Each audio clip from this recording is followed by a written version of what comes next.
Queridos, boa noite. Que a graça e a paz de nosso Senhor Jesus esteja aí no seu coração, na sua casa, né? Que você se sinta bem com a presença de Deus que está presente em todos os lugares, né? Seja bem-vindo a mais uma live da comunidade evangélica no Jardim Colorado. E eu gostaria de orar com você para começarmos o nosso tempo de devocional. Senhor, em nome de Jesus, queremos te agradecer por estar aqui junto hoje com os meus irmãos, meus amigos, ó Deus, pessoas que vão nos ver no decorrer da semana. Ó Deus, eu quero te louvar. Ao Senhor toda a honra e toda a glória. Muito obrigado, Pai, por esta oportunidade e por esse tempo. Pedimos tua bênção e teu Espírito Santo, a tua unção, em nome de Jesus, a nossa oração. Amém. Pois bem, hoje a nossa live tem como tema, que faremos? É uma pergunta, o que faremos? Aí você pode pensar e falar assim, pastor, você está querendo falar de política? Não. Não falar de política, não. É uma pergunta que foi feita, né, por homens e pessoas que estão registradas no livro de Atos dos Apóstolos, no capítulo 2, no verso 14. É lógico que é muito oportuno, hoje com a crise que nós vivemos, você falar o que faremos? O que faremos? Né? As autoridades muitas vezes devem perguntar, o que faremos? Estamos com uma pandemia, o que faremos? Vamos restringir ônibus? Vamos restringir trem? Vamos restringir metrô? O que faremos? Pois é, o que faremos? Atos 2,14 diz assim, Pedro, porém, pondo-se em pé, com os 11, levantou a sua voz e disse-lhes, homens judeus, e todos os que habitais em Jerusalém, seja-vos isto notório, e escutai as minhas palavras. E aí, Pedro, então, começou a sua primeira pregação pública, né? Porque eles estavam juntos, estavam reunidos, era a festa de Pentecostes, uma multidão se reunindo em Jerusalém, e a festa de Pentecostes seriam as festas das primícias, né? Da colheita, e eles estavam lá festejando, e um grupo de irmãos começou a reunião, e Deus os invadiu de uma forma tão tremenda, que o Espírito Santo tomou conta dos seus corações, das suas vidas, e eles começaram a falar em línguas, e as pessoas que estavam lá de diversas partes do mundo começaram a identificar aquilo que estava sendo falado, pois ele fala, poxa, mas são homens simples, homens que não têm uma cultura elevada, e um fala em grego, o outro fala no egípcio, o outro fala, nossa, em todas as línguas, todo mundo entendendo tudo, que absurdo. Pois é. Eu tenho dito às pessoas que nós não devemos enquadrar Deus. Tá? Não enquadre Deus, não deixe ele limitado, não limite Deus ao meu e ao seu conhecimento. Deus, ele é tremendo na sua forma de fazer e sempre nos surpreende com a sua maneira de agir. Porém, uma maneira coerente, clara, né? Nenhuma confusão, nada estapafúrdio, não é isso que Deus faz, não. Pois bem, mas nessa ocasião, eles estavam reunidos. E aí então Pedro continuou a falar com eles. E dizia assim, saiba, pois, no versículo 36 ao versículo 41, do capítulo 2 de Atos, eu li o versículo 14, agora eu vou do 36 ao 41. Saiba, pois, com certeza, toda a casa de Israel, que a esse Jesus, a quem vós crucificastes, Deus o fez Senhor e Cristo. E ouvindo eles isto, compungiram-se em seu coração e perguntaram a Pedro e aos demais apóstolos, que faremos, homens e irmãos? O que faremos? Este é o momento oportuno para falar o que faremos.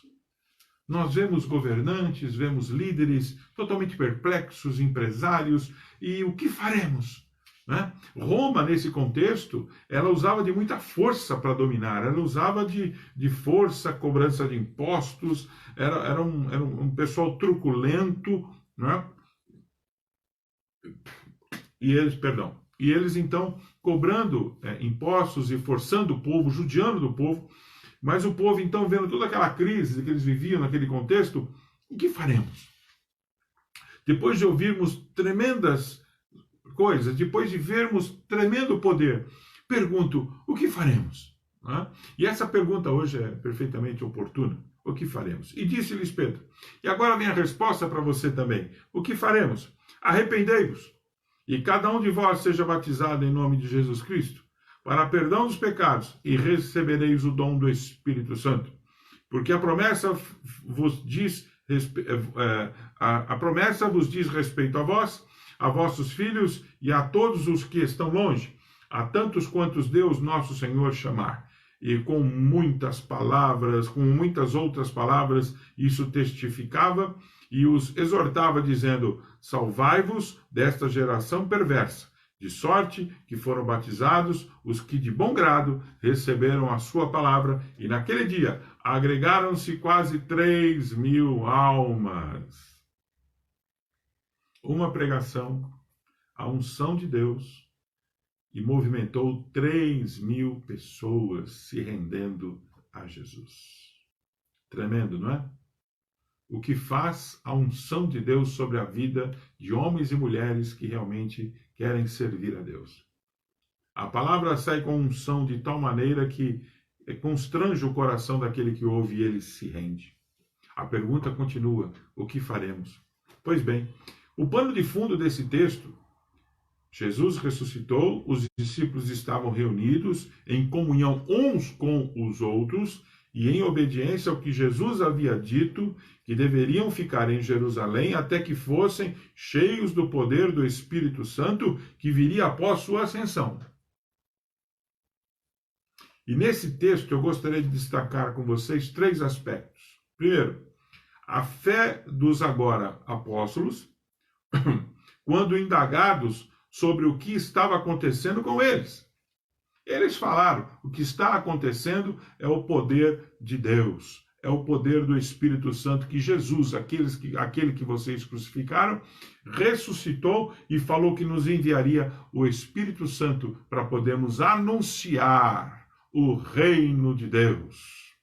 No reino de Deus não tem injustiça, no reino de Deus só tem prosperidade, no reino de Deus só tem paz, no reino de Deus tem cura, no reino de Deus tem ética, no reino de Deus tem moralidade, no reino de Deus tem discernimento para lidar com as suas próprias dificuldades, tem amor, tem ajuda, tem apoio. E esses homens e mulheres até hoje esse grupo é a Igreja de Jesus. O Brasil precisa que nós anunciemos o reino de Deus, porque nós temos homens no Brasil e no mundo agora, por conta da pandemia, que estão perguntando: o que faremos? Jornalistas perguntando entre linhas: o que faremos? Esportistas perguntando: o que faremos? A resposta Pedro deu: arrependam-se, convertam os vossos corações insensíveis, corruptos, cheios de vícios, para ouvir a palavra de Deus e se render a ela. E aí, então nós teremos uma mudança onde Deus será glorificado. Nenhum homem, nenhuma mulher, nenhuma instituição, nenhuma igreja, absolutamente nada, nenhum pastor, nada, nem ninguém, apenas o nome do Senhor.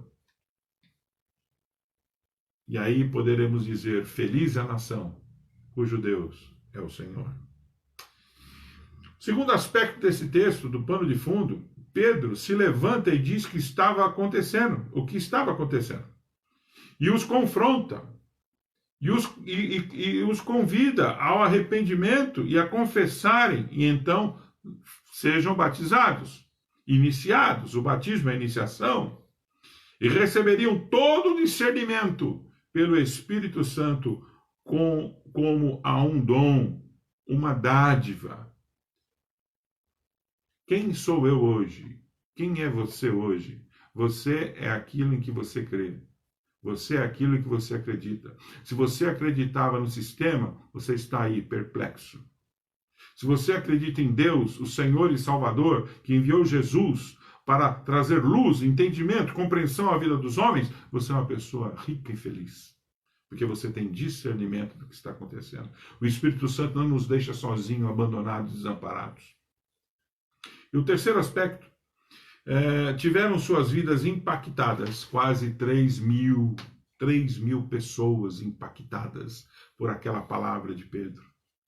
Não quero ressaltar Pedro, eu quero ressaltar a unção e a palavra, a unção do Espírito Santo, a submissão de Pedro, porque na verdade Pedro e os irmãos estavam reunidos em obediência àquilo que Jesus havia dito: ficais em Jerusalém até que do alto sejais revestidos com poder, para então sair e anunciar. Anunciar o reino de Deus. Chegou o reino de Deus. E quem é que trouxe esse reino? Quem é que trouxe esse sistema? Quem é que trouxe essa maneira de viver, esse estilo de vida? Jesus, o Cristo ressurreto. Ele trouxe para mim e para você, para todos nós, indistintamente, seja quem for, rico, pobre, transviado, transtornado, não me importa, é só estender a mão e aceitar o convite de Jesus ao arrependimento.